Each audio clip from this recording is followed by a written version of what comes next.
Quand le mois de mai darde sur vous ses rayons, c'est que Cannes n'est pas loin. Eh oui, festival oblige. Je vais donc vous parler de ce rendez-vous, mais de la plus belle manière qu'il soit, puisque je le fais en compagnie d'Arnaud Desplechin, et de son cinéma qui ne manque pas d'auteur, mais avec un H, s'il vous plaît. Déjà présent 7 fois à Cannes, il projettera cette année son nouveau long métrage « 3 souvenirs de jeunesse » à la quinzaine des réalisateurs. Mais avant, il a accepté pour nous, de façon inédite et très généreuse, de sonder son travail de mise en scène avant le grand bain médiatique. Arnaud, votre cinéma est avant tout romanesque, c'est-à-dire qu'il fait appel à l'imagination, aux rêves et aux sentiments. Filmer, serait-ce pour vous regarder quelque chose qui va disparaître? Oui. Filmer, c'est regarder quelque chose qui va disparaître. Oui. Il y a cette phrase fameuse dans le film de Fantôme, dans Nosferatu, et passer le pont, les fantômes vinrent à sa rencontre. Quand on passe la salle de cinéma, qu'on rentre, qu'on est assis dans le noir, on voit la trace de quelque chose qui n'existe plus. Alors la réalité, souvent dans le monde, dans la vie, dans ma vie quotidienne, elle est terne, elle est un petit peu ennuyeuse, et quand elle est projetée sur un écran, elle se met à scintiller de signification. Elle se met à signifier de toutes parts. Et ce moment où la réalité se met à scintiller, pour moi, c'est la magie du cinéma. Depuis 1991 et son premier film, Arnaud Desplechin filme des personnages à la conquête d'eux-mêmes. Celui qui a fait des études de cinéma croit dur comme fer au 7e art. Il est même persuadé que s'il n'y avait pas de film, il n'y aurait pas de monde. En 9 longs métrages, rien n'a ébranlé sa foi. Que ce soit en anglais ou en français, son cinéma est obsédé par le vertige de l'identité. En a-t-on une ou pas? De quoi est-elle faite? De ressemblance ou de dissemblance? Cette obsession revient au cœur même de son nouveau film, dans lequel Paul se souvient des crises de folie de sa mère, de son père, veuf inconsolable, et surtout d'Esther, celle qui fut le cœur fanatique de sa vie. Qui es-tu? Je ne sais plus.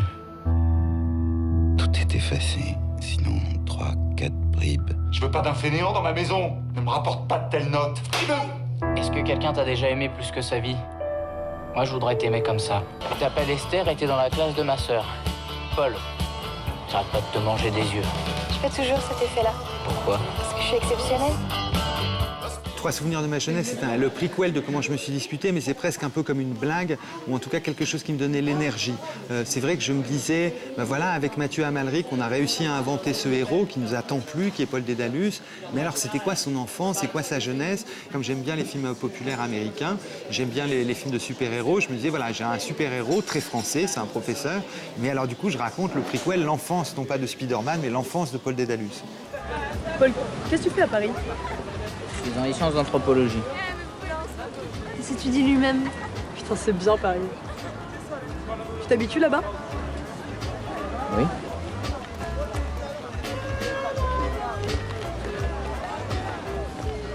T'es devenu plus causeur en tout cas, toi. Hein.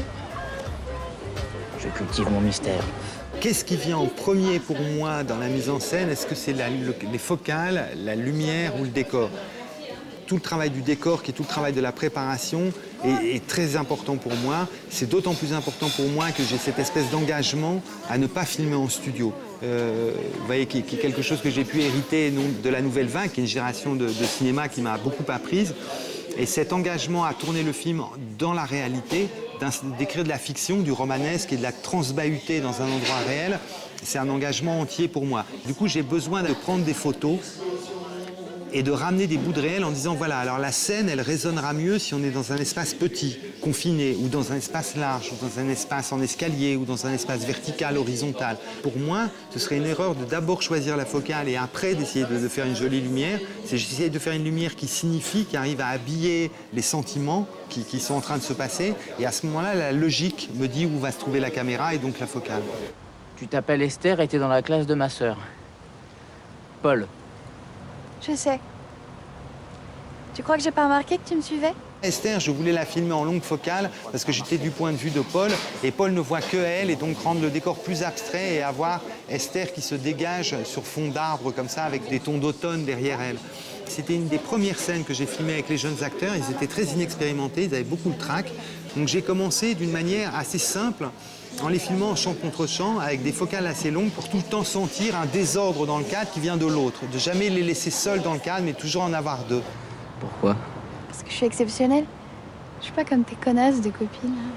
Bla bla bla bla. Et après ça, j'ai fait une chose que j'aime beaucoup, c'est de les filmer à l'anglaise. C'est-à-dire que si vous avez deux personnages qui sont comme ça, vous filmez en champ contre champ comme ça, et si vous venez les filmer dans le dos, vous avez une espèce de point de vue où vous rentrez dans l'intimité. C'est-à-dire vous filmez dans le dos du personnage et vous attrapez le regard. Donc j'ai fait un peu monter la scène avec d'abord des plans moyens, donc je savais que je ne me servirais pas au montage. Ça permet aux acteurs de s'échauffer et d'être tous les deux dans le cadre. Je suis un très mauvais dragueur. Ah ouais. Est-ce que vous cadrez vos films, Arnaud? Parfois, parce que les acteurs ont besoin de moi, c'est mieux que je sois à côté de la caméra. Parce que je peux les aider. Vous voyez, souvent, je les touche en dessous de la caméra, je leur prends la main si la scène est difficile à jouer, ou je leur prends la cheville pour les rassurer. Donc parfois, ils ont besoin que ma présence soit pas dans l'objectif, mais qu'elle soit un petit peu à côté. Et parfois, ils ont besoin, au contraire, que ce soit moi qui tienne la caméra. Parfois, c'est plus simple pour expliquer à un opérateur. Au lieu de lui expliquer 500 fois, je prends la caméra, je fais le plan à l'épaule, je lui montre et je lui dis voilà, en gros, c'est ça que je veux. Et donc, j'aime bien que ce soit alterné. Tu veux que je te raccompagne? Ils sont venus pour te casser la gueule. Ils sortent avec Esther. Désolé, mais je crois que t'es bientôt lourdé, toi. Je crois que tu l'agaces. Même moi, on se connaît pas et déjà, tu m'agaces un peu. J'essaye de travailler avec les acteurs sans esprit de résultat. C'est-à-dire que je ne leur demande pas la bonne prise. Chaque fois que je trouve qu'on peut encore dire quelque chose avec ce texte, ben je continue des prises. Je continue comme des variantes, comme des réfractions, des éclats. Et quand on n'a plus d'idée, on s'arrête. Des fois, on a tout dit en une prise. Bon, bah on arrête, on passe à autre chose. C'est qui son type? Tu le connais? Non.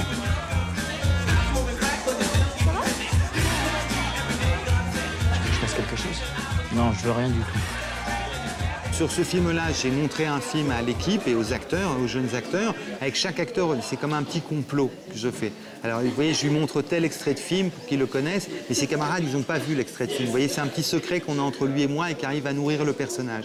Et là, le film que j'avais choisi, c'était Les Amours d'une blonde de Miloš Forman, et de montrer cette jeunesse qui vit dans un monde un peu trop vieux, c'est le monde du stalinisme, un monde un peu étriqué comme ça, et de voir ces jeunes gens et ces jeunes corps pousser un peu contre les murs pour essayer de s'écarter. Voilà, la morale du film, l'esthétique du film, la façon de jouer, tout me semblait pouvoir nourrir et l'équipe technique et les acteurs. Un jour, j'ai donné mon identité. Je sais plus si je suis le bon. Moi, je sais que t'es bien le vrai. Pourquoi filmez-vous? Ça me protège. Ça me protège. Le cinéma, en fabriquer ou aller en voir, ça me permet de réparer la vie. Je trouve que la vie a besoin d'être réparée. Alors du coup, c'est pour ça que je fabrique des films ou que j'aime en voir, c'est que ça me permet de réparer ma propre vie.